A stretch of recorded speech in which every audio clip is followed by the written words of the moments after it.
ZYK 233. Difusora, Rádio Difusora. Caxias do Sul, 1250 kHz, onda média. Difusora. Rio Grande do Sul. A partir de agora, passamos a apresentar o programa A Voz da Umbanda. O seu programa dominical que vai ao ar das 20h30 às 22 horas, direto dos estúdios da Rádio Difusora Caxiense. Você acompanha este programa pelo dial 1250 desta emissora. Este programa tem o patrocínio de Móveis de Face, empresa com 10 anos de experiência na construção de interiores. Móveis planejados, residenciais e comerciais. Orçamento gratuito. Localizada na rua Fernão Dias, 285A, bairro Sagrada Família. Solicite seu orçamento pelos fones 3228-0534 ou 9113-6430, ou ainda pelo site www.deface.com.br ou e-mail móveis@deface.com.br. Gaval Elétrica Mecânica. Venda e assistência técnica de compressores de ar, bombas d'água e máquinas elétricas. Assistência técnica e revenda autorizada a Motomil e Gardem. Endereço: Rua Tílio Andreassa, 3721, bairro Sagrada Família, próximo à Escola Apolinário. Contato 3229-9358 ou 9196-3511. E-mail gaval@sempresol.com.br. Ervanária São Carlos, agora em novo endereço. Tudo o que você precisa para o seu ritual religioso, como banhos, fluidos, velas, imagens, artigos de cerâmica e louça, incensos, charutos, chapéus, axós para os seus orixás. Sempre com promoções e os melhores preços. Venha visitar nosso novo espaço. Rua Guia Lopes, 673, com teleentrega pelo telefone 3027 37 29. E-mail ervanariasaocarlos@gmail.com. O site www.ervanariasaocarlos.com.br. Brilho da Lua. Transporte Brilho da Lua, fretamento com empresas e viagens com vans e micro-ônibus. Brilho da Lua, transportando o futuro. Contate pelo fone 3229-9129 e 3238-2524. Serra Mar. Serra Mar Tecnologia em Galvanoplastia. Rua Silveira Martins, 1543, bairro Cristo Redentor. Telefone 3228-8595. Automecânica Medeiros, há 32 anos no mercado, com experiência e qualidade, mão de obra especializada nas linhas Ford, Fiat, GM, Volkswagen e injeção eletrônica, com modernos recursos e equipamentos do mercado. Conhecimento nas linhas Renault e Peugeot. Endereço: Rua Barão do Amazonas, número 624, bairro Diamantino. Fone 3229-3693.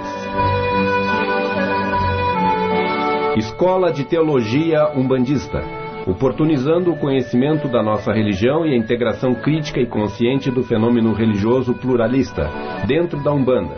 Maiores informações pelo fone 32228163, através da Associação de Umbanda Caxias. Apoio Confurbras, Conselho Superior de Umbanda e das Religiões Afro-Brasileiras do Estado do Rio Grande do Sul.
Muito boa noite aos caros ouvintes que a partir de agora estão sintonizados no dial 1250 para ouvir o programa Voz da Umbanda.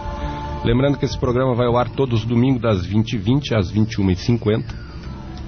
E nós estamos aqui, eu e o meu colega de trabalho, Rubens de Chapanã, para mais um encontro com todos os caros ouvintes da cidade de Caxias do Sul e região. Agora para o mundo também, em razão da internet.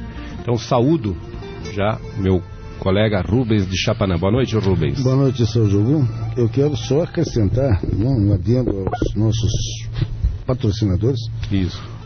Risco zero, assessoria e treinamento. O que quer dizer risco zero, assessoria e treinamento? Dentro das empresas, evidentemente, você hoje é a segurança prima pela prevenção de acidentes, né? Então, na área de altura, trabalhos em altura, com andames, com espaço confinado, etc., com falta de oxigênio no ar, enfim. Isso tudo você pode ligar para o risco zero com o Felipe, telefone 8402-3622, repito, Felipe, 8402-3622, e ele fará uma assessoria e treinamento para os próprios técnicos de segurança das empresas. Eu quero agradecer a oportunidade de novamente estar em contato com vocês. Se torna-se quase que um ritual gostoso, todos os domingos, estar com os nossos fidedignos ouvintes, sempre aqui no dial da Rádio Difusora Caxiense. E isso para nós realmente é um prazer. Rubens e caro ouvinte, nós temos hoje a grata satisfação de receber aqui nos estúdios da Rádio Difusora do programa Voz da Umbanda Carlos Moisés de Xangô, que é presidente da Associação Cultural Umbandista de Farroupilha, também o Clodoveu, a Josiane, a Andréia e a Francine. E o Carlos Moisés, antes de eu cumprimentá-lo e dar a palavra a ele, traz um convite importante. A Associação Cultural Umbandista de Farroupilha, num convite especial. A nossa associação vem respeitosamente à presença de Vossa Senhoria convidá-lo para o evento em homenagem ao Dia da Umbanda, que será realizado no dia 15 de novembro de 2013 nas dependências do CTG Aldeia Farroupilha, localizado na cidade de Farroupilha, bairro 1º de Maio, Rua Jacomina Veronese, 43, com início às 13 horas. Sua presença é muito importante para juntos fortalecermos a importância da nossa religião no cenário atual. Você e sua casa são os nossos convidados. Traga a sua bandeira, vista o branco e venha participar deste, que é o primeiro evento ao Dia Nacional da Umbanda na cidade de Farroupilha. Certo que podemos contar com sua presença. Antecipadamente agradecemos Carlos Moisés Siquinato, presidente da ACUF, Associação Cultural Umbandista de Farroupilha. Portanto, boa noite e bem-vindo ao programa, Moisés de Xangô. O que tu tem para nos dizer sobre este evento?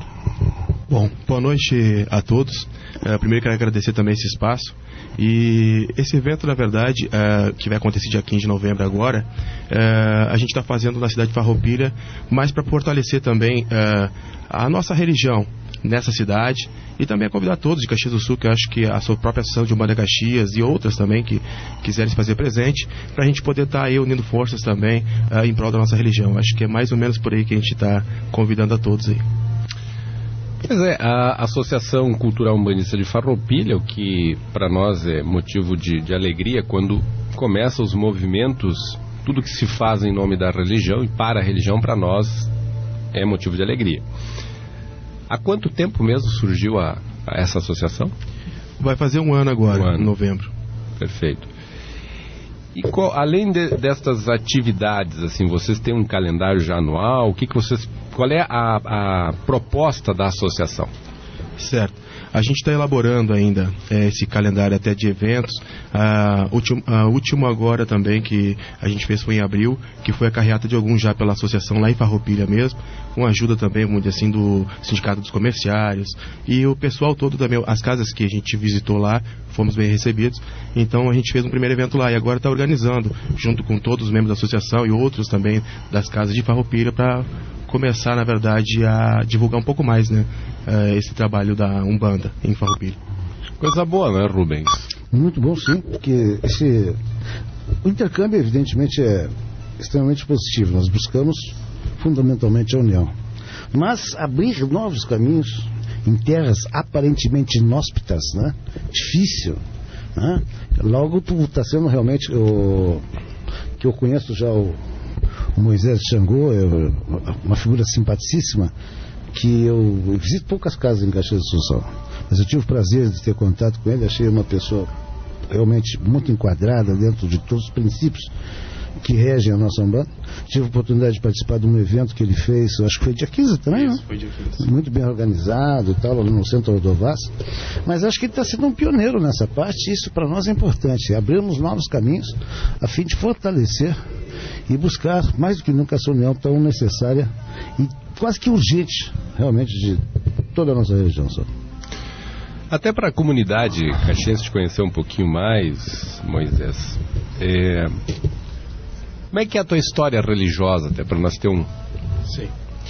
Bom, a minha história religiosa começou, na verdade, aos 7 anos, que eu comecei a ter um contato, na verdade, com o atabaque, onde eu comecei, na verdade, a aprender alguns pontos, e junto com minha avó, né, que já trabalha também, ainda trabalha atualmente também, dentro da Umbanda, e minha mãe, que depois, então, abriu casa, e hoje estou na casa da minha mãe, então, onde ela trabalha agora no Planalto Rio Branco. A gente tem uma casa mais aqui aberta, acho que talvez uns 20, não digo 20, uns 15 anos talvez ali naquela, mas ela já vinha desenvolvendo um trabalho já há um bom tempo, e hoje eu sou segundo dirigente dentro dessa casa também. Então a gente está agora, como é que eu vou dizer assim, trabalhando aqui em Caxias, a casa é de Caxias do Sul, e eu me mudei a Farroupilha, então, e lá eu senti essa necessidade, aonde eu já conheci algumas pessoas de lá que frequentavam aqui em Caxias do Sul, na nossa casa aí, e a gente teve essa ideia, então, de poder, na verdade, levar também para Farroupilha aqui, como é que eu vou dizer assim, pouco divulgado, pouco conhecimento também a respeito da Umbanda.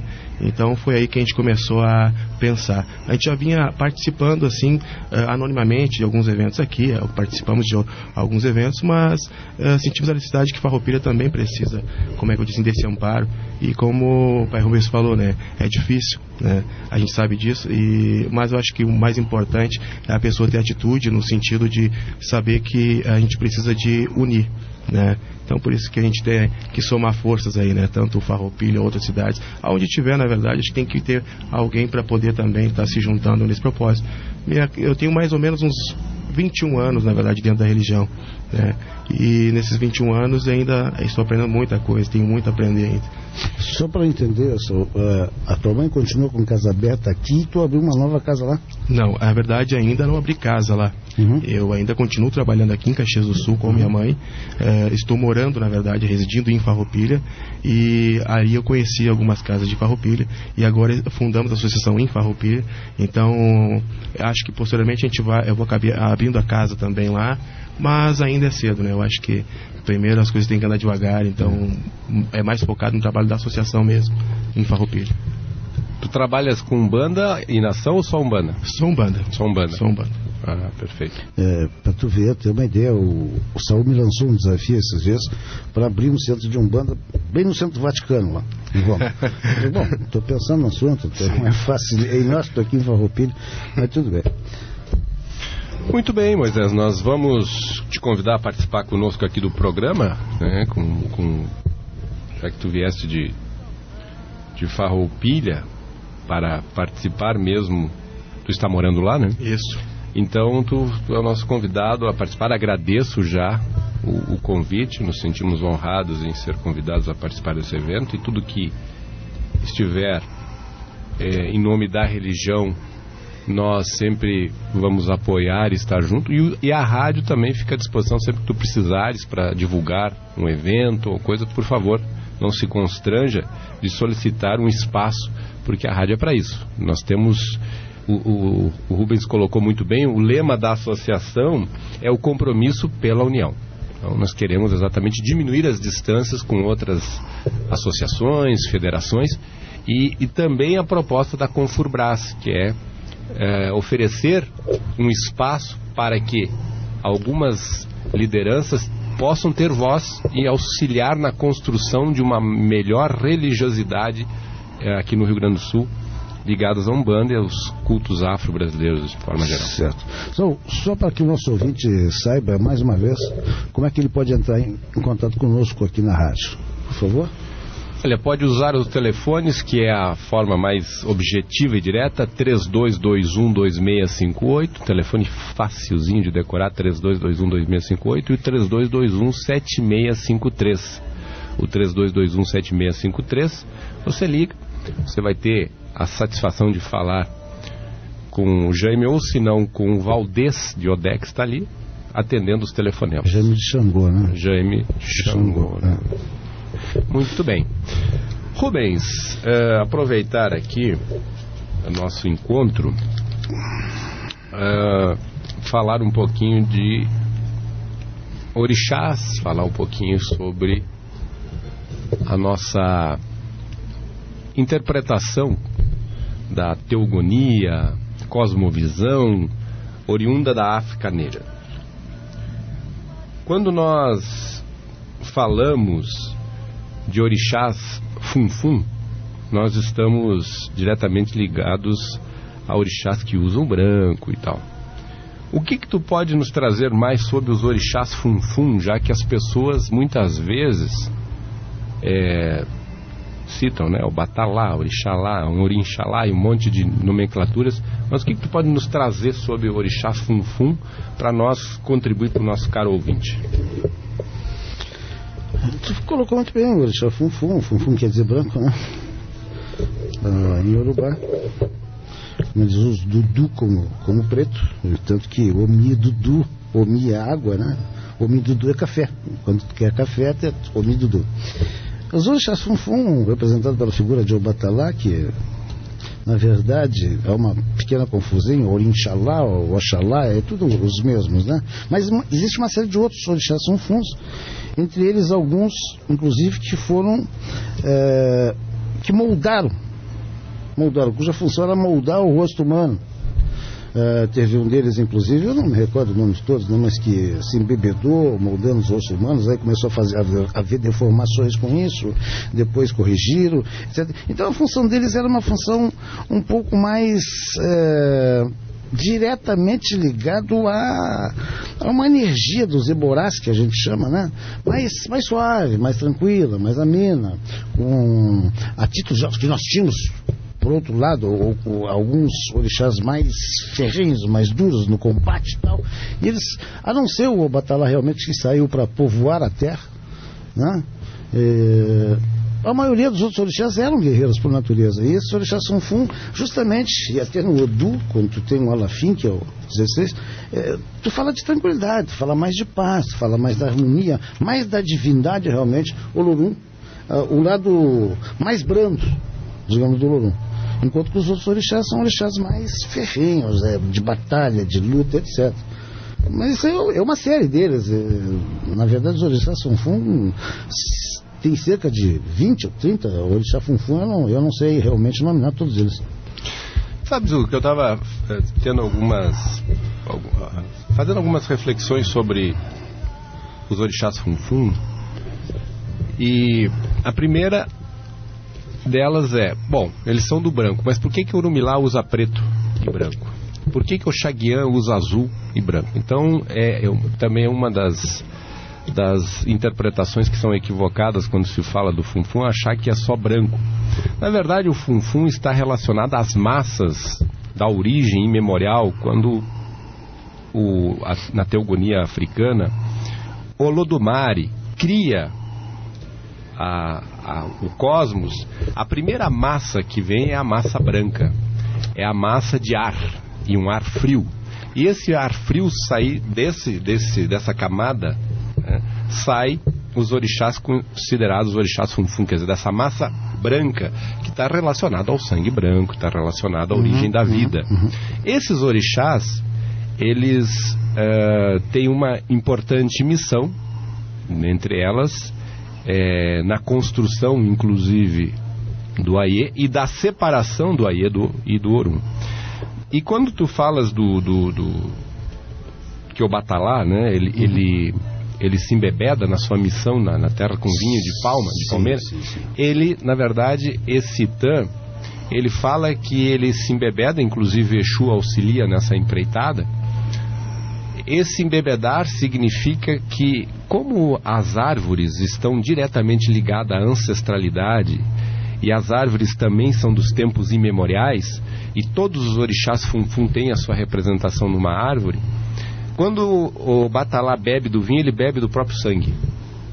E bebendo do próprio sangue há um contra-axé. E aí ele incorre numa das proibições que ele não podia ter feito. Jamais beber de um sumo que ele tem nas suas próprias veias, que é na origem imemorial das árvores, de toda a criação.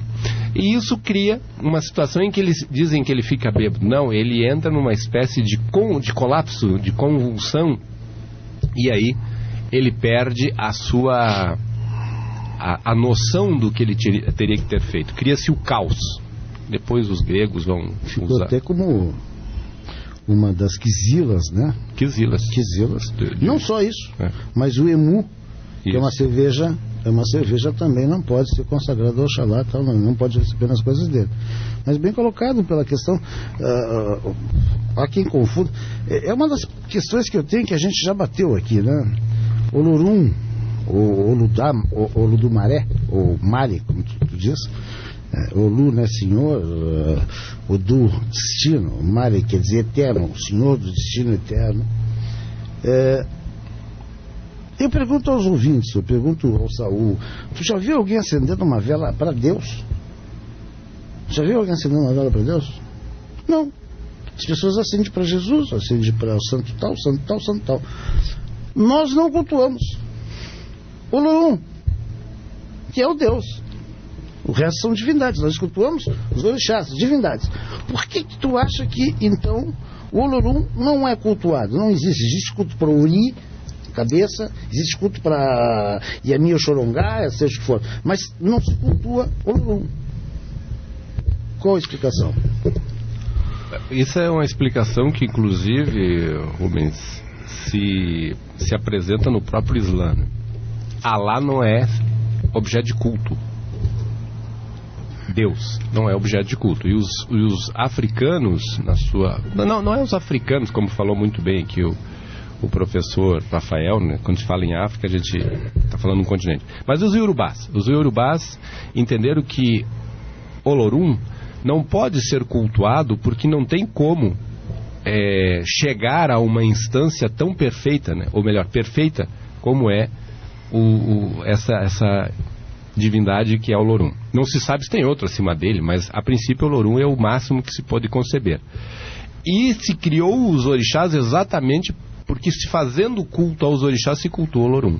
Então os orixás seriam a representação de Olodumare, de Olorum, para que nós tenhamos condições de chegar próximo a ele. Porque o homem, nesta relação aqui com Aie e Orum, ele não tem condições físicas e nem psíquicas para entender ou se aproximar de tamanha força, de tamanha instituição que é Olodumare. Então os orixás é que nos dão a condição de nos aproximarmos. Sim, então sim. Ele não é objeto de culto. Não, entendo culto, sim. Mas veja bem, o máximo que as pessoas dizem, vamos levar o nosso mundo do dia a dia. Deus me ajuda, Deus isso. Mas ninguém acende uma vela para Deus. Eu posso não cultuar, mas eu podia pedir fervorosamente a Deus acendendo uma vela. Eu podia pedir a Olorum acendendo uma vela para ele, com a cor que fosse estipulado, branco, sei lá o que. Mas nem isso realmente se faz. Se cultua, claro, cultuando as divindades. A gente cultua o Olorum. Mas não digo a mesma coisa, que cultuando os santos, nós estamos cultuando a Deus. Essa é a diferença. Não, eu acho que sim, porque se tu cultua o santo no sentido de sagrado, tudo que é sagrado tu te aproxima dele. Então, o que é o santo? A boa conduta, os princípios que são elevados, as virtudes. Então, tudo aquilo que tem virtude, tu vai estar diretamente se aproximando daquilo que é virtuoso. E o que é virtuoso? Deus. Deus é a virtude, é a expressão daquilo que tem de perfeito. Então, se tu cultua um santo, evidentemente tu está indiretamente agradando a Deus. Tanto que no Evangelho isso é claro. Quando Jesus diz assim, agora vamos passar um pouquinho para a questão da figura messiânica. não se chega a Deus a não ser por mim, eu sou o caminho. Mas qual é o caminho? Sim. Qual? Qual é o caminho? Sim. Qual é o caminho? O caminho, exatamente, as virtudes. Se tu tens virtudes, se tu adquire os hábitos sadios, esse é o caminho que leva a ele. O outro caminho é exatamente aquilo que cai nos chamados pecados, que nós não interpretamos assim, mas aquilo que nos tira da relação sadia com essas divindades. Eu tenho a impressão, Saul, que por milhares e milhares de anos nós antropomorfizamos e trabalhamos muito mais com uma figura antropomorfizada de homem. Os nossos orixás foram antropomorfizados. Ogum era uma energia, não poderia, mas nós criamos uma imagem de Ogum, como o rei de Irê, como o Xangô, o rei de Oió, etc, etc. Os santos também tiveram vida. Jesus teve vida. Então nós preferimos ascender e cultuar ou estar mais próximos desses que sabemos terem existido do que alguém que nunca se viu. Esse eu acho que é o fato principal de se recorrer realmente aos santos e às divindades dentro do que é o próprio... Sim, mas é isso que eu disse no início. Os africanos já nos passaram que não tem como cultuar Deus porque eles não têm como ter uma representação, eles não sabem. Porque é uma instância tão distante e tão perfeita que eles só conseguiram detectar, através da sua revelação, os orixás. Os orixás foram revelados aos africanos. Assim como os anjos, né, no judaísmo, e outras divindades de outras culturas também, não é só... Cada cultura tem as suas revelações e nominam de formas diferentes. Os persas, os babilônicos, os egípcios, os hindus, todos eles são permeados por entidades sobrenaturais que são emissários de alguma divindade. Mas caracterizar me parece assim, tentar fazer culto a Deus é maculá-lo. É criar alguma mancha que nós não estamos preparados ainda. Se Deus é onisciente, onipotente, Ele sabe de tudo que nós precisamos. Então seria tu pedir uma coisa que Ele já está te doando. Não, Ele sabe. Aí é que está a questão. Isso Santo Agostinho falava muito. Ele sabe, mas tu sabe? Sim. A questão não é ele. Santo Agostinho disse uma coisa muito interessante. Por que há o mal se Deus é perfeito? Essa foi uma primeira questão que ele inclusive colocou nas suas... quando ele praticamente através da patrística, ele foi um dos grandes contribuidores. As perguntas que ele fez nos concílios foi a primeira: por que existe o mal se Deus é o bem? Por que eu tenho tantos desejos carnais e sexuais se é proibido e eu tenho isso em mim? Por que existe a palavra chamada amor e há tanto ódio? Então, esses questionamentos de Santo Amaro, ele chegou a uma conclusão: porque o homem ainda não tem consciência de si. Não é Deus que tem que ter consciência. Deus tem consciência de tudo. Agora, o que Ele quer é que nós nos despertamos para a nossa própria consciência. Quando tu desperta para a tua consciência, tu começa a entender esses apelos que são emocionais e começa a entrar naquilo que nós chamamos de equilíbrio. O que é o equilíbrio? Equilíbrio não é ficar estático. Equilíbrio é transitar numa ponta a outra. Quando tu anda de bicicleta, tu faz isso aqui. Quando tu te equilibra em cima de um muro, tu fica nesse sentido. Não é andar só parado, senão tu cai. Então esse é o grande ensinamento dessa figura. Então a questão não é o que Deus pensa ou como Deus sabe. Deus é onipresente, onisciente, onipotente e também inviolável. Não tem como nós decifrá-lo. Mas nós somos, de alguma maneira, agentes capazes de despertar uma profunda reflexão e saber qual é o norte que nós temos que tomar. Não, está correto. Eu acho que o fato de que em determinadas situações nós maculamos a figura de Deus ao pedir algo a Ele. Não? Porque, em primeiro lugar, não sabemos nem direito em que sítio, onde e como fazê-lo, né? E fazer para quem já sabe, que é teu pai. É como teu filho chegar para ti e dizer: pai, tu te interessa pela minha saúde, por favor? Não precisa pedir, filho, eu sei, eu sou teu pai, eu sei que eu vou te cuidar. da mesma forma. Então seria quase que um pedido incoerente do filho para o pai, dizendo, pai, cuida da minha saúde. Claro que eu vou cuidar, eu sou teu pai. Então como pedir isso? Uma pergunta. A Umbanda é branca. A cor da Umbanda é branca. Quando falamos Umbanda, lembramos o branco. Se eu tivesse que dar uma cor, Saúde Medeiros, ou se o Moisés quer responder, ao batuque, que cor nós daríamos, São? O batuque? Branco. Branco. O que é o branco? Não é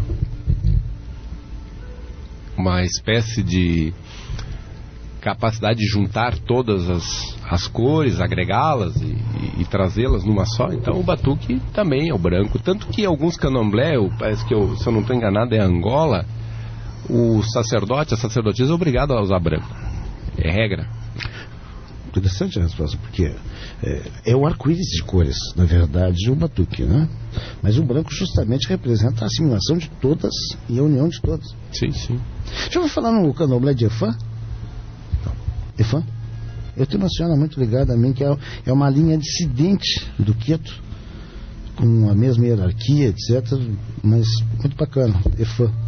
Isso tem no Rio de Janeiro. Moisés, como é que é o nome, para que nossos ouvintes saibam o nome do centro da senhora sua mãe? É Tenda de Umbanda, Ogum das Matas. Ogum das Matas. E ela trabalha com o caboclo de Ogum das Matas. Isso. E há quantos anos ela trabalha dentro da religião? Olha, posso colocar aí uns 40, 45 talvez. E ela é de origem realmente Caxias? Caxias. Muito bem. Nós falávamos aqui seguidamente que hoje é difícil tu achar um centro de Umbanda em Caxias do Sul, porque é o que a gente chama de Umbanda traçada, batuque que faz Umbanda, casas de batuque só fazem batuque, tu pode me auxiliar melhor aqui em Caxias do Sul. Eu acho que o número de casas de batuque, só batuque, e o número de casas de Umbanda, só Umbanda, mais ou menos se equilibram esse número, né? Enquanto que em outros lugares o pessoal faz, estava dizendo para ele, é batuque mais quimbanda, na verdade, batuque e quimbanda, né? Então são poucas casas de Umbanda que a gente faz referência, começa a lembrar, olha, tem a pai do pai José de Aruanda, tem agora Tenda de Umbanda, Ogum das Matas. Ogum das Matas, tem alguns outros aí, mas que é uma tendência hoje. Tu acredita que esteja crescendo o número de umbandistas, que mais pessoas estejam realmente adentrando os nossos tempos, que realmente alguns preconceitos, onde se dizia que a Umbanda era uma religião de periferia, né, que eram para pessoas semi-analfabetas, hoje há pessoas não é que sejam melhores, absolutamente como médicos, mas já começam a adentrar um advogado, um médico e tal. Tu acha que isso está realmente, nós obtendo resultado nessa parte, que mais pessoas estão adentrando e principalmente estamos tornando a Umbanda bem mais feminina do que masculina? Que o número de mulheres é muito superior ao número de homens dentro da Umbanda?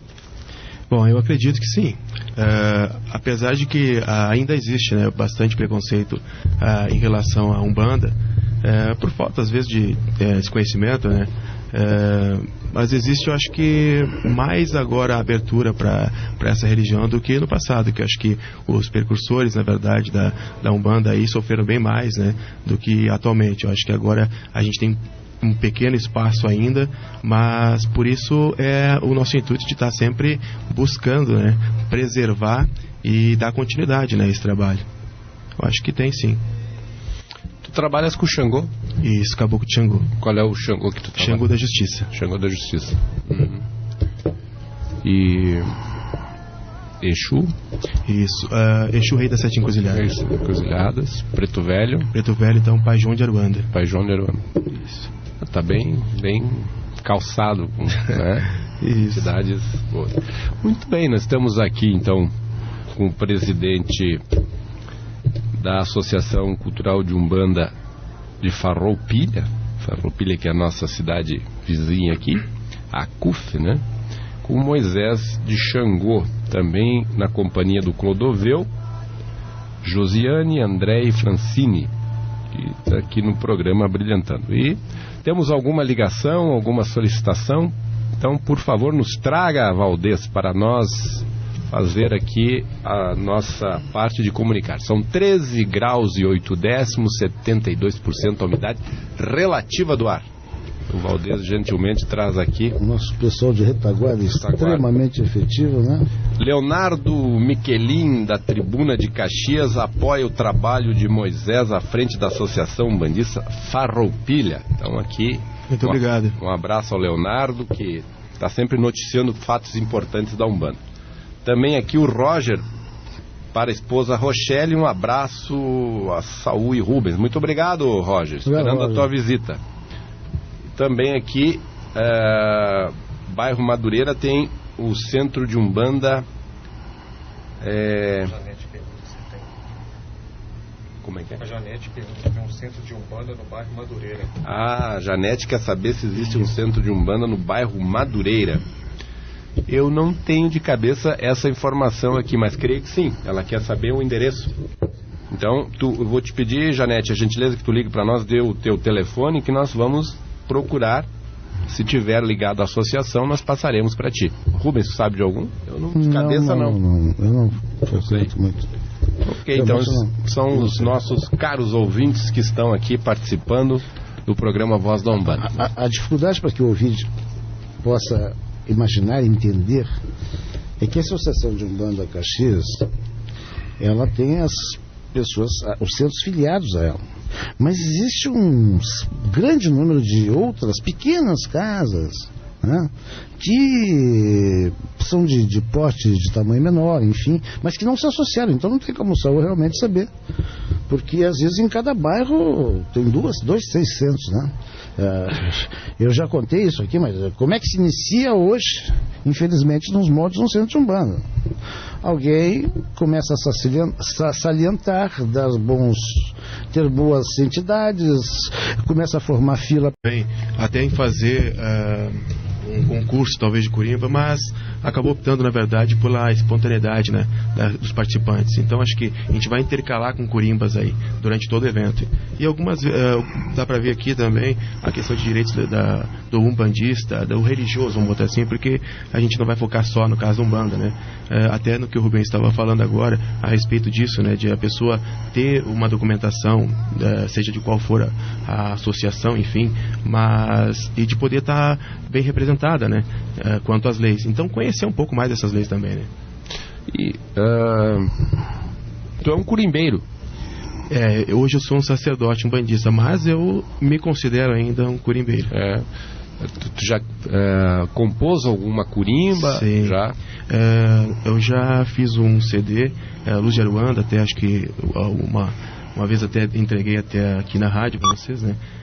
Pontos, na verdade, que foram escritos por mim mesmo, de minha autoria, e logo depois também um outro CD que também só de Exu, né? Pontos de Exu. Então são 2 CDs que eu já... Se tu fosse, eu sei que são muitos. Pode cantar um pedacinho. Olha, eu já vou estar... muitos, na verdade, que eu gosto, mas de Xangô. Xangô? Qual é o que tu gosta mais de Xangô? Dá uma palhinha pra nós, né? O Rubens toca aqui e tu... Sim. Tem... na verdade tem um ponto que... tem vários, na verdade, aí, mas assim, um dos que é de minha autoria também, que a gente canta bastante também na casa, que é Se a Roda da Vida Girar, que é de Xangô, na verdade. Posso cantar Mas vamos lá, palhinha, nos brinde aí com a sua voz. Se a roda da vida virar, girou, girou. Se a roda da vida virar, girou, girou. Só vai se assegurar quem for filho de Pai Xangô. Só vai se assegurar quem for filho de Pai Xangô. Xangô nas suas pedreiras, eu vou, eu vou. Xangô nas suas pedreiras, eu vou, eu vou. Eu vou pagar promessa pro Senhor me ajudar a tirar do caminho quem possa me demandar. Pois diante da machada todos vão ajoelhar. Seja forte ou seja fraco, quem demanda vai levar. Se a roda da vida girar, girou, girou. É mais ou menos assim. Esse é o Moisés chamou. E você ainda tem esses CDs gravados? Tem todos. Quiserem adquirir, como é que eles fazem? Hoje, como é que eu vou dizer assim, foi só mais ou menos uma quantidade que a gente fez mesmo, para poder ter guardados isso. Mas a gente, até entrando em contato, até mesmo pela associação, ou pelo meu telefone também, eu posso conseguir aí fazer alguns. Eu não tenho assim, como é que assim, isso para um comércio, assim, sabe? Foi só uma quantidade que a gente fez aí, para ter guardados. Eu já vinha a mais, como eu falei, tocava desde os 7 ali, comecei a aprender, e fui escrevendo esses pontos, acredito por intuição também, do plano espiritual, e não faz o que, talvez uns 3 anos no máximo, aonde eu fiz esse primeiro CD, né? Então, mais para ter um registro aí que eu acho importante. Quando eu tive no evento, que existiam muitos tamboreiros lá, tinham, sei lá, 6, 7, 8 tamboreiros. Inclusive o Maurício, acho que tocou lá, o Maurício de algum? Sim. Né? Acabou tocando uma reza, um orim, na verdade, de Oxalá, muito bacana, né? Mas muito bacana, a equipe bem distribuída, bem harmônica, realmente, trabalho excelente. Farroupilha, a padroeira é Nossa Senhora de Caravaggio? Isso. E se fosse, na tua percepção, eleger um padroeiro, uma padroeira na roupagem dos orixás, quem que tu atribuiria a Farroupilha? Olha, na verdade, eu atribuiria, ao Oxóssi. Ao Oxóssi? Por qual razão? Mas assim, pela parte assim, que é um povo que trabalha bastante, na verdade, com a terra, e também, como diz assim, a parte da agricultura, e o comércio também é bastante grande. Aí já, na verdade, entraria também outro orixá aí, né, na questão do comércio. Mas eu acredito mais ainda seria o Oxóssi. E tu, Rubens? Farroupilha?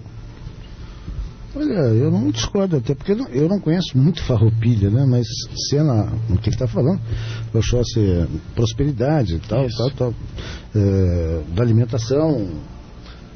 Não foge muito também as características de Caxias do Sul, né?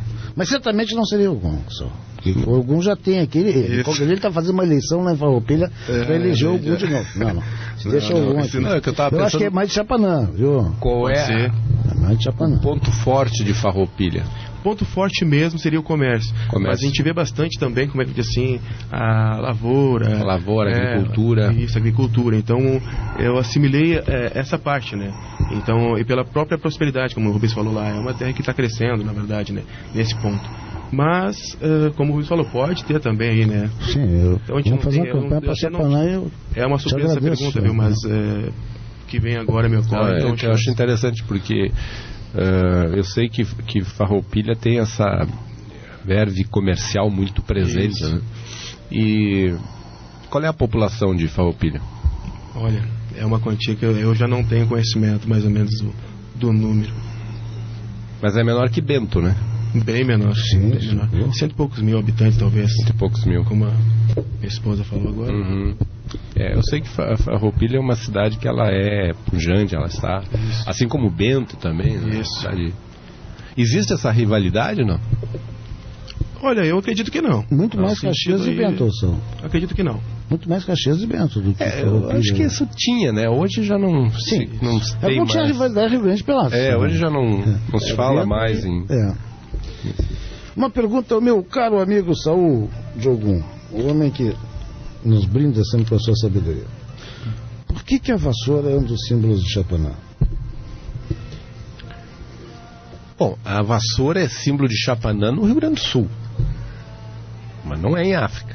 Em África não faz sentido essa... Você acha que no Rio Grande do Sul deram como símbolo a vassoura? Na verdade, o Xaxará é o símbolo de Chapanã, sim. Né? Não é a vassoura. E aqui no Rio Grande do Sul ele foi colocado a vassoura Chapanã no seu processo de interpretado como orixá transformador, o orixá que promove uma limpeza, né? Um orixá que faz com que as coisas sejam purificadas, então recicladas. Reciclar é um termo forte porque está ligado à sujeira, né? Mas no sentido de limpar, transformar, modificar, mas não faz jus desse símbolo no candomblé. Inclusive não é aceito isso como... Por exemplo, eles colocam para Chapanã também, aqui no Rio Grande do Sul, o relho. Sim. Não tem a chaleira com Eles colocam, inclusive, a quartinha em forma de chaleira do Chapanã no Rio Grande do Sul. Então, o revólver é dado a Chapanã no Rio Grande do Sul. Então, há um simbolismo, às vezes, um tanto difícil de entender. Essa questão da renovação, eu acho que foi inteligente até a forma como foi colocado no Rio Grande do Sul, porque o Chapanã é um orixá da metamorfose, da transformação. Então, tu imagina uma mudança na tua casa. Tu vai mudar a tua casa. Move pra cá, move pra lá. O que tu faz em primeiro lugar? Tu limpa. Sim. Com o quê? Com vassoura. Como ele vai promover a transformação a posterior, primeiro a limpeza com vassoura. Depois, então, tu faz a transformação que é inerente a ele, né? Sim. E quando tu falas, Rubens, importante também, quando falas em evolução, o que tu define como evolução? Evolução. Quando o Darwin falava sobre a evolução das espécies, o que ele pensava? Ele pensava numa fase mais grotesca ou mais pitoresca do homem, lentamente evoluindo no sentido não físico. Ele evoluiu fisicamente, claro, de 4 pés passou a 2 pés, etc., começou a se firmar, mas a capacidade mental, isso falando no dia a dia aqui, evoluir em que sentido? Aí eu era ruim, agora sou bom. Bom, isso é evolução? Sou ruim, mas agora sou bom? Evoluir é tu te adaptar melhor ao mundo e poder fornecer e não só ganhar desse mundo que tu vive. É muito fácil, nós simplesmente nos provemos. Evoluir é você doar um pouco da tua grandeza que começa a se estabelecer dentro de ti. Tu doando esse pouco, e quanto mais tu entender que doando tu recebe muito mais, tu tá já em fase de evolução. Eu acho interessante essa palavra evolução, porque ela é, às vezes, colocada de uma maneira... Quando Darwin fala sobre evolução, ele não fala da lei do mais forte, ele fala do mais apto. Não é o mais forte, é o mais apto, aquele que se adapta melhor, que se molda e consegue. Quando nós estamos numa situação de um quadro clínico doente, o médico diz, olha, está evoluindo e evoluiu para o óbito. Então a evolução também não é só no sentido de evoluir para o bem. A evolução é transformação. Agora, transformar em quê? Não quer que necessariamente...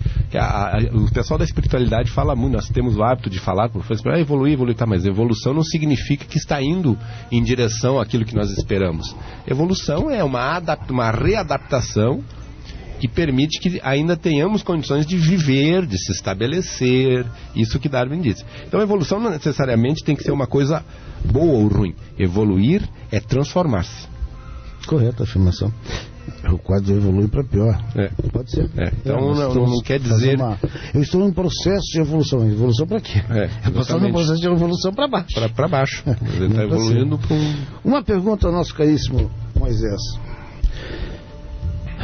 Moisés, fundamentalmente, me fala, em síntese, quais os deveres de um médium de Umbanda que entra numa casa? Quais os principais deveres que tem que ter, ou obrigações, ou princípios morais, enfim? Bom, primeiramente, o respeito, o conhecimento, na verdade, da base da sua religião, e também os cuidados que se deve ter também antes do trabalho mediúnico, e essencialmente também ser uma pessoa aberta a receber novos conhecimentos e poder se adaptar, como a gente falou agora, o sentido dessa evolução dentro da religião, acredito que vai de encontro aí a um lado positivo, né? Então, a poder se readaptar, na verdade. E os deveres, na verdade, acredito que sejam mais vinculados também à própria humildade do ser. Eu acho que aí existe a fundamental importância, na verdade. Fundamental importância. Entre muitos, né? Como é que tu definiria para o leigo que está em casa, o pessoal que está começando, o que na verdade é desenvolvimento? Eu estou me desenvolvendo numa sessão. O que significa isso, desenvolver numa sessão? Certo. Bom, o desenvolvimento é porque o médium é como se fosse, assim, uma pedra a ser lapidada. E existem, na verdade, coisas do próprio ser humano que não se encaixam dentro de um trabalho mediúnico espiritual. E ele precisa desenvolver alguns hábitos, desenvolver também pensamentos para a religião em si, desenvolver também a facilidade do contato espiritual com o seu guia. Então o desenvolvimento, na verdade, seria um aprendizado, seria, na verdade, uma certa evolução positiva, né, para que ele pudesse estar apto, então, a estar mais firme junto à sua entidade. Eu gostei porque agora, em função do que o senhor falou, nos leva sempre a ponderar sobre o evoluir, né? Eu quero ser... Esse cara é muito bom. Bom para matar. Ele é bom para matar, que é burro. Então tem que cuidar. É bom para ser bom. Rubens e Moisés, eu recebo aqui algumas ligações dos nossos caros ouvintes. O Felipe de Chapanã, externo um abraço ao Felipe de Chapanã, obrigado por ter ligado. E pede para repetir a data e as comemorações que ocorrerão em Farroupilha. Então, por favor. Certo. Bom, então dia 15 de novembro, às 13 horas, dá início então no CTG a Aldeia Farroupilha, no bairro 1º de Maio, as atividades que a gente vai fazer em comemoração ao Dia da Umbanda, né? Perfeito. O João Otávio parabeniza o programa e diz para o Rubens que Deus, Olorum, se sente, sim, homenageado quando as velas são acesas. Então, também Roger pergunta se o dia 15 de novembro haverá comemorações como tradicionalmente ocorre. Este ano aqui em Caxias não, então podem participar juntamente lá com Moisés em Farroupilha. Nós estaremos no dia 16 em Uruguaiana. Vou ter que andar aí 770 quilômetros. Nós vamos ir a Uruguaiana na Associação Aruanda. Fomos convidados pelo pai Quirino, já faz tempo que nós nos comprometemos a ir lá, a prestigiar, e não fomos. Ele veio várias vezes aqui, tem que ir em Uruguaiana, então não haverá, Roger. A população de Farroupilha é da terceira cidade mais populosa da Serra. Então, a população de Farroupilha é de 67.641 habitantes. Aqui veio o dado. 41. Não, 67.641. Para alguns mil. E 67 mil, né? 67.641. Então ela é bem menor que Bento, hein? Bem menor. E aqui o Roger da Colina Sorriso pergunta sobre as comemorações que ocorrerão em Farroupilha. Então, quem sabe tu lista para o Roger da Colina Sorriso o que vai acontecer. Bom, o evento em si, ele vai estar focado na parte de Corimba, nas apresentações também de uma encenação que a gente está preparando, sorteio de alguns brindes aí doados para algumas ervanárias de Farroupilha e de Caxias também. Vai existir também alguns grupos aí que vão estar participando com algumas explicações. Enfim, vai ser um dia voltado mais para a integração. Ok. E aqui a resposta, hoje o pessoal está sintonizado, né, Rubens? Sim. O Moisés trouxe um público fantástico. Leonardo Michelin diz que existe um centro de Umbanda em Caxias do Sul. Não, no bairro Madureira, próximo ao Hospital Fátima, e que vai passar o endereço correto. Obrigado, Leonardo. Então nós vamos ter logo o endereço do centro aí para nós passar. Deixa eu ver se tem mais alguma comunicação aqui. Aqui já veio... tá, ok. É isso aí, Rubens. Nós estamos com 21 horas, 15 minutos, 13 graus e 3 décimos, 78% a umidade relativa do ar. Programa Voz da Umbanda. Lembrando que tem o patrocínio da Ervanária São Carlos, que não fecha ao meio-dia. Tudo que você precisar para as suas atividades religiosas, você encontra na Ervanária São Carlos com os melhores preços da cidade. Tem coisa que a gente fala aqui, às vezes a obviedade é muito grande. Mas tem muita gente que não sabe, só. Então, levando em consideração que até porque o óbvio deve ser dito para não ser esquecido. Para não ser esquecido. Mas aproveitando, embora o pessoal aqui às vezes fica de pelo oriçado quando se fala nisso, os Jejexá e tal, que em alguns lugares da Cabenda o senhor Chapanã trabalha com o número 9. em alguns lugares de Campinas, eu já vi, presenciei meu pai trabalhar com o número 9 de Chapadão, enfim. Mas por que o 9 é considerado, Saúde Medeiros, o grande professor Saúde Medeiros, um número de Egungun? Por que o número 9 é dito como um número de Egungun? Só para que nossos ouvintes saibam, o 9 é um número de Egungun, tá, vamos trabalhar direitinho. Olha, primeiramente o 9, numerologicamente falando, está diretamente ligado a Yansan. 9 é um número de origem de Yansan. Por quê? O rio Níger tem 9 braças. Yansan também é mãe de 9 Eguns. Tá? Outros dizem que é mais que 9, mas nos Itãs aparece 9 Eguns. Então, diretamente ligado à linha dos Eguns, Yansan, como é, vamos dizer, não seria o termo correto, mas a padroeira é uma grande Iabá que transita nessa esfera ligado aos mortos, a Iku, e diretamente a Egun, se deu aos Eguns, por ela ser a geradora, aquela que gerou 9 Eguns, o número 9 também associado a Eguns.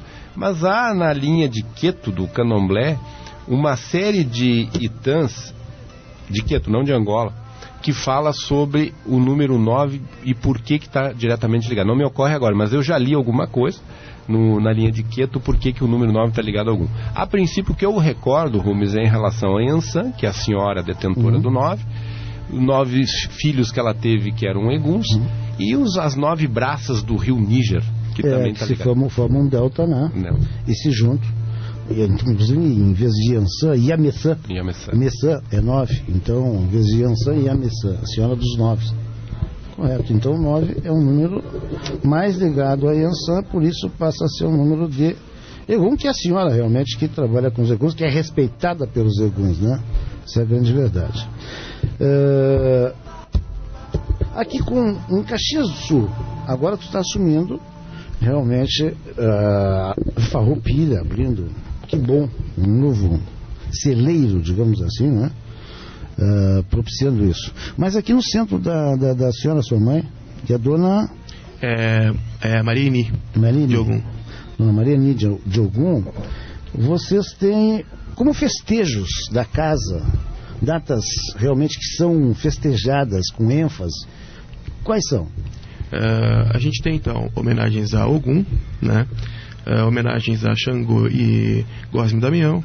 A gente tem algumas homenagens também a Exu, né? Eu digo aqui as entidades, na verdade, mais ou menos dentro desse calendário. A gente não tem muitas comemorações. Tá. E como é que tu acha, como umbandista, o trabalho de Exu? Porque é uma figura realmente não menosprezada, mas levada altamente em qualidade. Não. Levada altamente em consideração, não em qualidade. Que as pessoas denigrem barbaramente. Eu digo que os maiores denigridores da figura de Exu são os próprios bandistas. Isso. Ou os que bandistas, sei lá. Mas como é que tu define a importância de se ter Exu numa casa? Ou tu acha que é dispensável, ou, não deveria ter, etc. Qual é a tua opinião? Olha, a princípio, Exu também é um espírito, é uma entidade de linha de esquerda, e eu tenho algumas pessoas talvez que até comentam que Exu, na verdade, na Umbanda em si, não deveria, na verdade, ter espaço ou se trabalhar com Exu. Eu discordo nesse sentido, pelo fato que quando a Umbanda surgiu, através também do Caboclo das Sete Encruzilhadas, naquele momento, já é difícil hoje, né, as pessoas compreender esse trabalho de Exu. Imagina naquela época que já com o trabalho de caboclos e preto velhos já era difícil. Hoje, e todos os espíritos, como ele mesmo falou, todos os espíritos têm o direito de se manifestar. E o Exu é um espírito. E tem todo o direito também de se manifestar dentro dos terreiros. Eu considero o trabalho de muita importância pelo fato que eles são os guardiões. A guarda, na verdade, do trabalho, fazem essa limpeza também, até mesmo astral. Fazem, na verdade, auxiliam, que são tão mais próximos também da parte humana. Eu acredito de uma suma importância. E hoje, existem pessoas, na verdade, que deturpam esse nome, né? Exu, certo? Achando que, na verdade, é só a parte negativa. Negativo no sentido, assim, de não ser uma pessoa boa, nos seus trabalhos. Mas, na verdade, eu acredito que as pessoas estão equivocadas. A pessoa é que, na verdade, às vezes não está preparada e fazem, como eu disse, pedidos escusos, pedidos até mesmo contrários à lei do bem, certo? A Exu, e eles realmente são inquisidores. E a cobrança, na verdade, o mal não está no espírito, o mal está nas pessoas, no próprio ser humano. Então, acredito de suma importância esse trabalho, assim como o do Caboclo, do Preto Velho. Eu qualifico eles todos, cada um dentro da sua linha, cada um, na verdade, no seu ambiente espiritual de trabalho, mas eu igualo, na verdade, ao trabalho deles dentro da lei. Até porque a Umbanda não é uma religião excludente, né? Ela é de inclusão. Então, ela teria que abrir espaço para, não só para o Exu é de fundamental importância, como linha estruturante, mas para outras que estão chegando, e nós já falamos aqui de linhas auxiliares, e todas são auxiliares, a importância do Exu. Mas nós estamos falando de termos aqui, né, e uma coisa que nós usamos muito, já que nós estamos falando de evolução, hoje já é politicamente incorreto se dizer denegrir.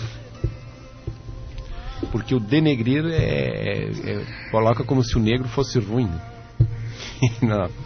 Então hoje já está se havendo um problema, porque hoje não se pode falar mais nem negro, é afrodescendente também. Isso. As coisas estão chegando num ponto que nós vamos ter que ter alguns cuidados até para falar, porque hoje não se fala mais quando se fala também em relação homoafetiva, né?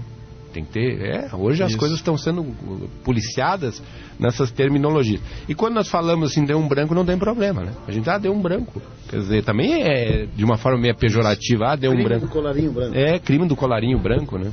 E esse crime do colarinho branco até é interessante, porque um sociólogo falou que ele reparou que não é só o colarinho que é branco. Quem está por trás do colarinho geralmente também é branco. Esse é um problema. Mas aqui eu recebo do Jonathan, e ele agradece pelo espaço dado à associação, né, de Umbanda, Associação Cultural Umbandista Farroupilha, a CUF, e agradece ao Moisés e à senhora Maria Eni, sua mãe, né? Isso. Pelo cuidado com todos os filhos. Coisa boa, né? O Jonathan. O Jonathan, ele é vice-presidente da associação. De Farroupilha, ele mora também em Farroupilha. Então, ele está lá sintonizado, então. Tá. Um abraço ao Jonathan. Um abraço também, pessoal. Grande abraço. Muito bem. Saul. Quando eu falo Saul, falo, evidentemente, na colaboração, se quiser colocar, do Moisés Xangô. Nós estamos quase chegando ao fim do ano. E ao início de cada ano a cada orixá, que bom que seja do meu pai o próximo ano, né? Aí vocês vão ver o que é bom para todos. Mas foi um ano de Xangô. Um ano que se uniu um pouco Iansã, quando se joga, Iemanjá aparecia também, né? Principalmente com a Ganju, que ela faz uma junto e tal. E tudo aquilo que foi procrastinado não, mas como se deu uma ideia de como seria o ano, se fez uma projeção, né? O que se encaixou realmente dentro disso, Saul? E o que fundamentalmente até fugiu do que seria um ano tradicional de Xangô, etc. E o que ficou bem caracterizado realmente como ano de Xangô? Bom, eu não sei o que seria um ano tradicional de Xangô. O que eu sei te dizer é que é um ano em que Xangô estava numa espécie de conjunção com o teu pai, com o Xapanã. Então, tu veja, um orixá que representa aquilo que nós definimos como justiça, né, como justiça, e aí nós falamos de uma justiça não permeada por vícios, mas uma justiça divinizada, uma justiça que se apresenta, se expressa como, na origem, como algo superior. E o pano de fundo, um orixá transformador, um orixá como Xapanã, que tem esse poder de transformação de uma forma tão contundente. Nós tivemos primeiro um ano de mortandade. Foi um ano caracterizado por uma presença ígnea, né, do fogo de Xangô. O fogo aí... o fogo de Xangô é o fogo que queima, é aquele que coloca fogo na água, né? O único fogo que é capaz de através do raio, junto com Iansã, queimar a água, incendiar a água. E Xangô inicia o ano com aquela tragédia em Santa Maria, e depois muita mortandade, fogo no mercado público de Porto Alegre, iminências de guerra. Então o Chapanã, no pano de fundo, parece que corroborou aquilo que nós pensávamos, um momento de transição. Onde tem Chapanã tem transição. E Xangô veio exatamente, me parece, com o seu malhete bater e dizer, bom, agora nós vamos começar um novo ciclo, uma renovação. E essa conjunção entre esses dois orixás não poderia ser diferente. Ter o Chapanã próximo, dizem que Chapanã lembra muito Saturno. Saturno forma bons alunos, mas mata eles antes de entregar o diploma. E Chapanã exige isso, né, dos seus pupilos, uma retidão, um grau de dedicação, né, muito severo. O Chapanã é um orixá de extrema severidade. E junto com Xangô não poderia ser um ano diferente, né? Um ano atípico, é verdade, com muitas tragédias, eminências de guerra, como nós falamos, renúncia de Papa, atentados, aí aconteceu vários atentados, uma violência muito expressiva, mas também muita criminalidade sendo desvendada, né? E muitos criminosos partindo para o plano astral, em razão da força da presença policial e tal. Então, um ano em que a justiça imperou, me parece, inclusive até na política, que é um reduto de corrupção, um dos cacuetes do Brasil, infelizmente, ou do karma, como dizia Chico Xavier, o saudoso Chico, que o karma do Brasil era a corrupção, e parece que ele tinha razão, cada vez se confirma mais a sua sentença. E foi um ano onde realmente muitas máscaras caíram, muitas máscaras caíram. Tu não acredita que, pelo fato de entre ano e sair ano, e aparentemente o belicismo continua exacerbado, nós tivemos guerras eminentes aí dos Estados Unidos quase que entrando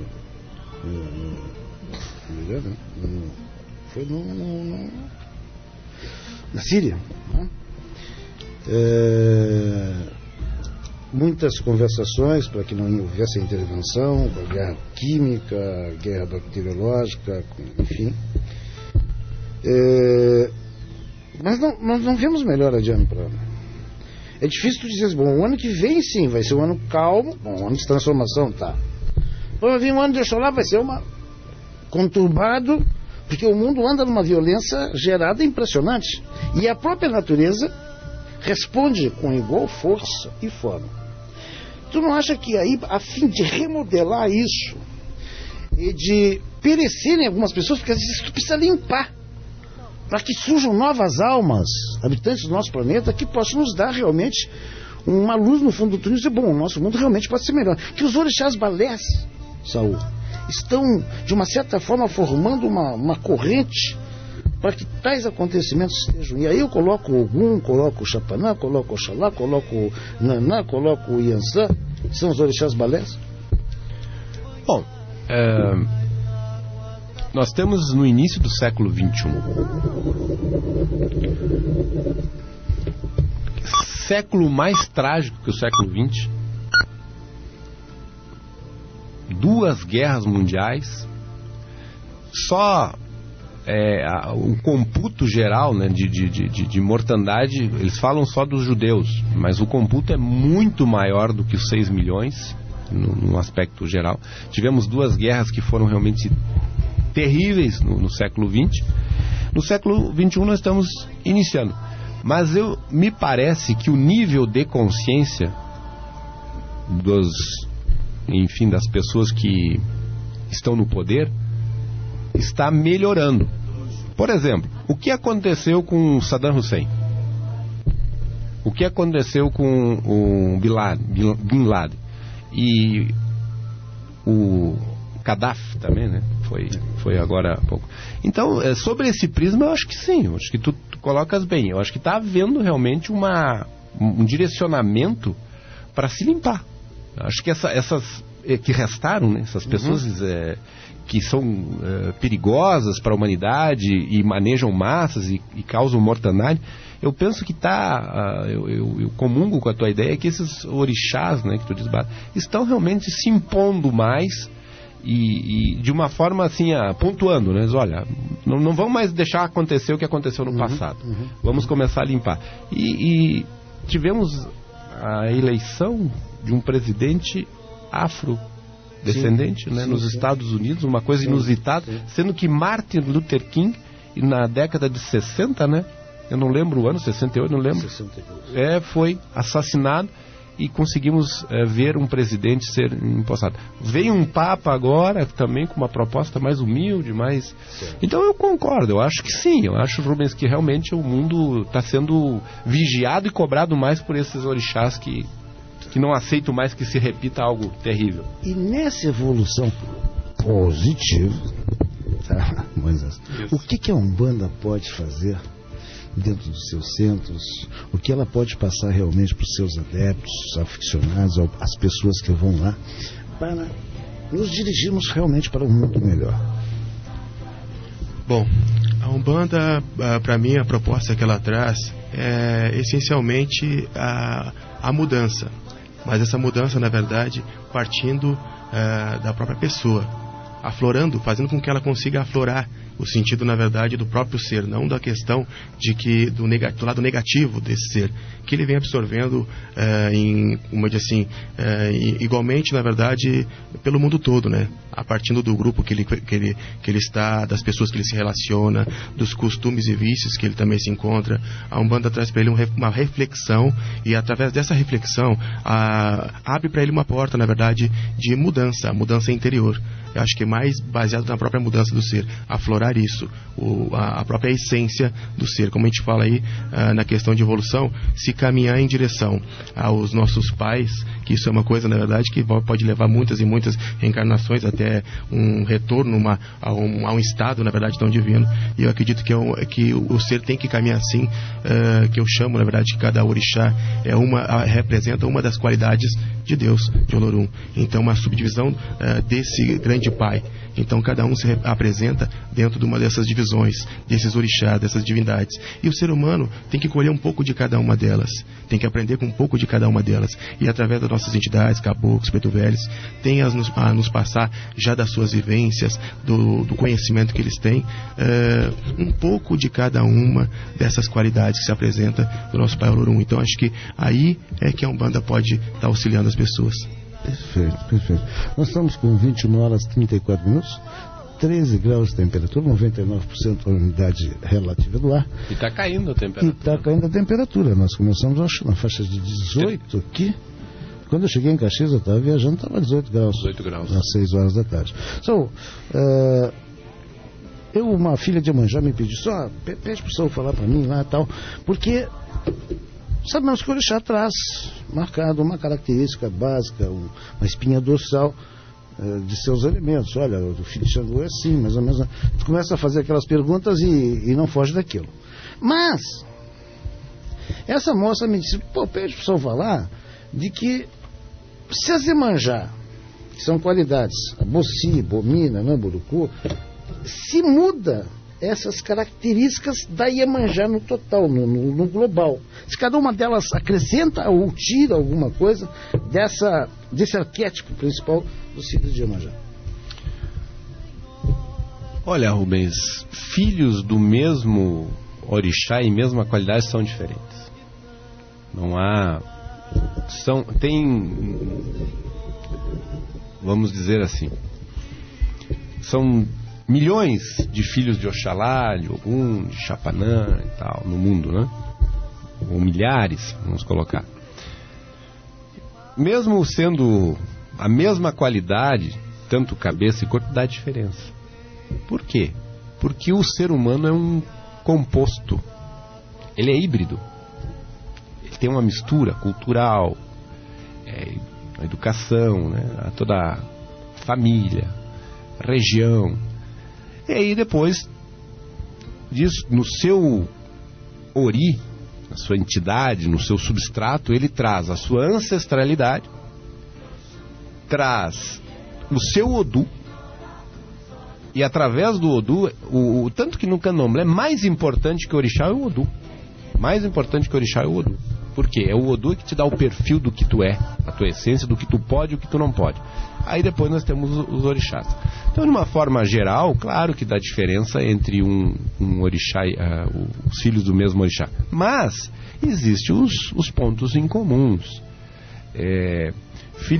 A filha de Iemanjá, ela expressa aquela realeza, né, da grande Iabá que é, a sua calma, o seu senso artístico muito aflorado, a sua sensibilidade, que é muito aflorada, a sua maternidade também, no sentido de acolher a todos como uma grande mãe, e um orixá que é rotineiro nos filhos, né? Os filhos de Iemanjá tendem a ser muito repetitivos, a ser disciplinados naquilo que fazem, mas não mudam muito, eles não são muito versáteis, eles fazem sempre a mesma passada, o mesmo horário, as mesmas coisas.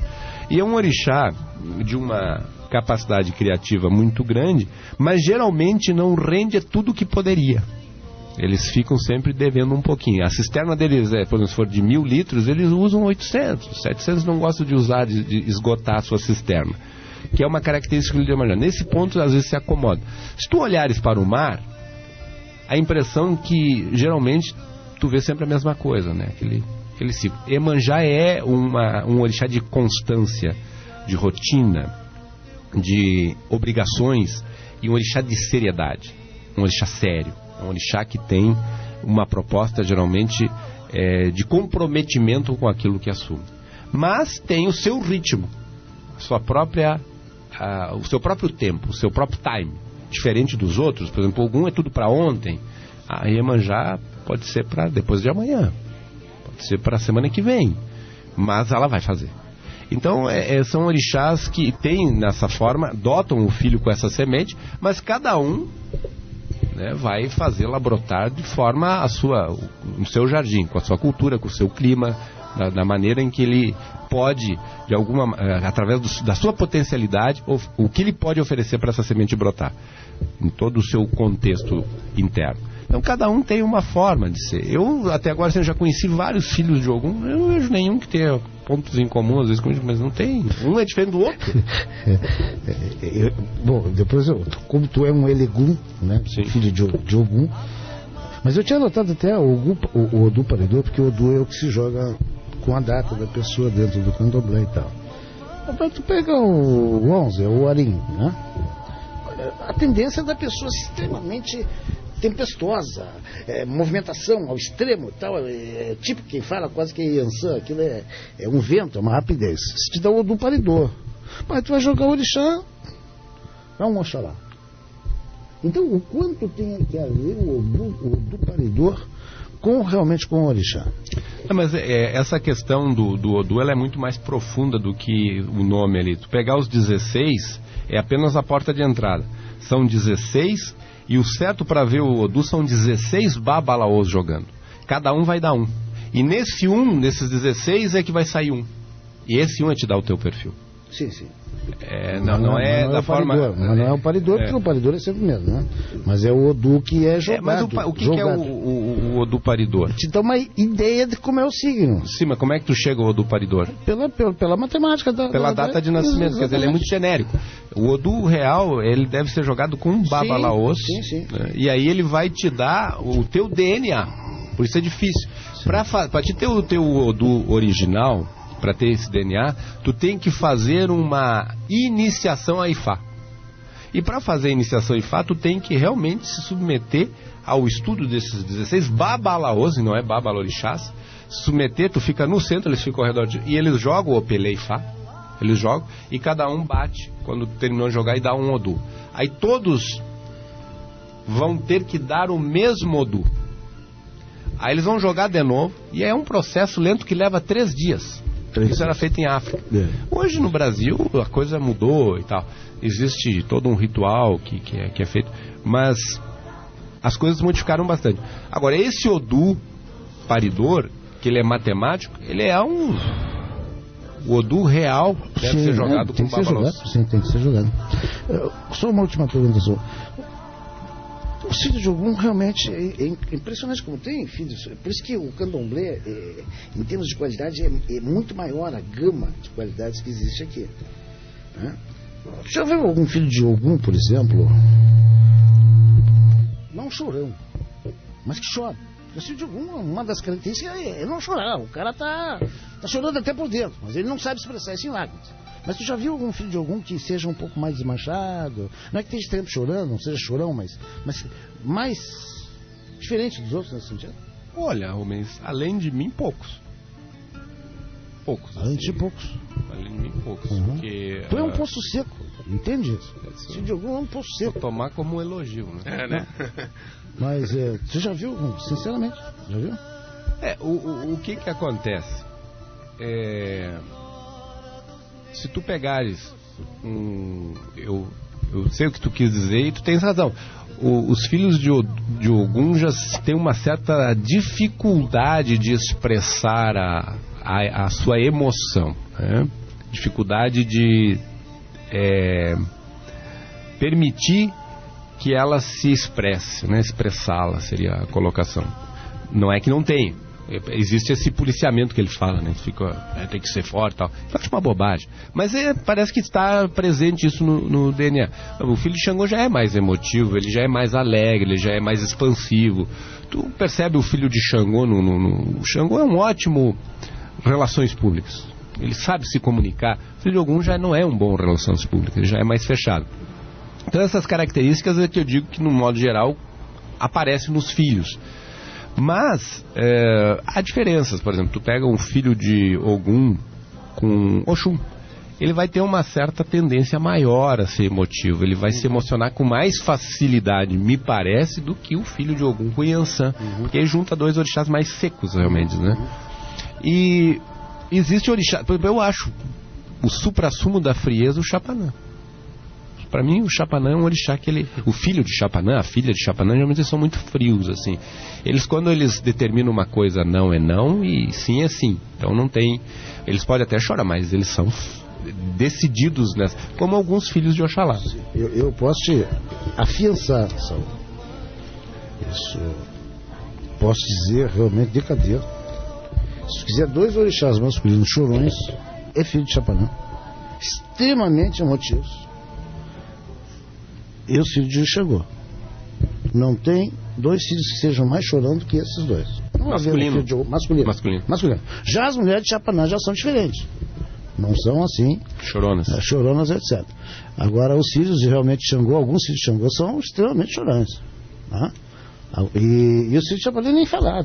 Quantas vezes tu viu o seu Luiz aqui, o tamboreiro, né? Pessoa magnífica, eu tenho uma saudade tremenda daquele homem. Um homem extremamente sensível. Sim, né? sim. Né? A gente chora até. Se a notícia corre pelos cantos. Saul deixa Caxias do Sul e vai morar na Nigéria. Eu choraria 50 anos sem parar. Se desmancha em choro de alegria. De alegria. Tem que dizer de alegria ou de tristeza o choro. Agora tem que pegar assim.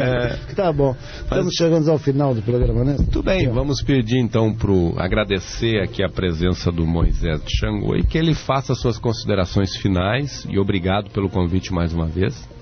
Bom, primeiramente agradecer ao programa, agradecer então a Pai Rubens, também ao Saul, tá, pelo esse espaço, as pessoas também que estavam ouvindo também o programa, as pessoas que estão me acompanhando, minha esposa também, e meus irmãos também da casa, enfim, e convidar de novo, né, para esse dia da Umbanda, dia 15 de novembro, tá, todos convidados e também associações em Farroupilha.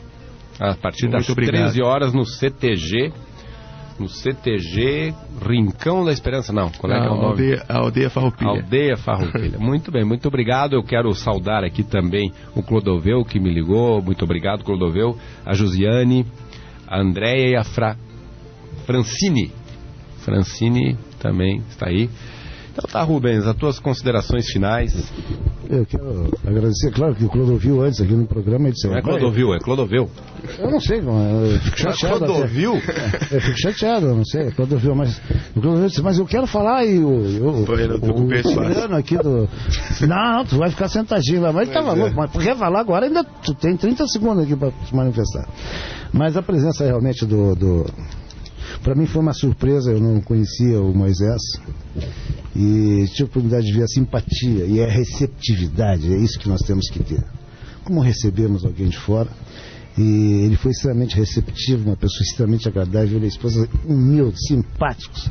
Então, isso realmente representa para mim o verdadeiro teor da Umbanda. Nós temos que ser diferentes. Ser umbandista é ser diferente. Em quê? No sorriso, na meiguice do olhar. Por isso que eu sempre digo, olha, no nosso tenda de Umbanda tem que ter alguém na frente simpático. Para que as pessoas voltem, às vezes não pelos caboclos, mas por aquela pessoa da porta.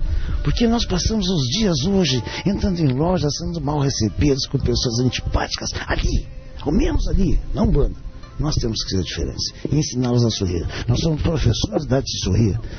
Um pássaro não canta porque está feliz, ó. Primeiro ele canta, depois ele fica feliz por consequência. Primeiro nós sorrimos para depois ficarmos alegres por consequência. Eu não vou esperar sorrir porque eu estou feliz. Eu fico feliz porque estou sorrindo. E eu quero, senhores ouvintes, que vocês têm que fazer isso diariamente, um exercício, e aprenderem fundamentalmente a nobre arte de se amar profundamente. Ei, talvez nas primeiras coisas que você faça como o Saul. O Saul tem um enorme espelho na casa dele, que a primeira coisa quando ele chega na frente do espelho, ele diz: espelho, espelho meu, diga-me quem é mais bonito, mais sorridente que eu. Mas ele faz isso, eu estou brincando, mas faça isso em casa. Espelho, espelho meu, quem é mais bonito que eu, seja o que for. Quem se ama mais do que eu me amo. Você tem que se amar, esse processo é fundamental na tua vida. O amor nasce dentro de ti, sai de ti, passa pelo outro, se enriquece e volta para ti fortalecido. Então quem não se ama é incapaz de amar qualquer outra pessoa. Ame-se mais e tenha uma bela semana. Muito obrigado, Rubens de Chapanã. Agradeço a presença do Valdez Jodé, nosso querido Jaime de Xangô, que está aí também sempre na retaguarda. Renovo meus cumprimentos a todos os caros ouvintes. Domingo que vem, Anael de Odé e Marcos Luciano de Oxalá estarão aqui. E eu quero externar um forte abraço, um beijo à minha esposa Tânia de Iemanjá, que está sintonizada no dial 1250. A temperatura continua a cair, são 21 horas e 48 minutos, 12 graus e 8 décimos, até nós descer, são 8 andares, vai estar 9 graus negativo, 76% a umidade relativa do ar. Só um adendo, gente, eu não poderia deixar de passar a oportunidade, nem que fosse por 30 segundos. Nós temos que enobrecer e aplaudir de pé os 30 anos da casa do Ogum Nira, da casa do Pai Saul, Ogum Beramar, certo? 30 anos realmente de casa aberta, de Umbanda. Não é fácil, a empreitada realmente não é fácil, mas esse homem conseguiu, de forma digna, estar de pé, e por mais 30 anos, se Deus quiser, Deus quer, né, nós vamos estar comemorando isso. Muito obrigado, Rubens, obrigado a todos e a todas, e até domingo que vem com mais um programa A Voz da Umbanda. Uma boa semana a todos.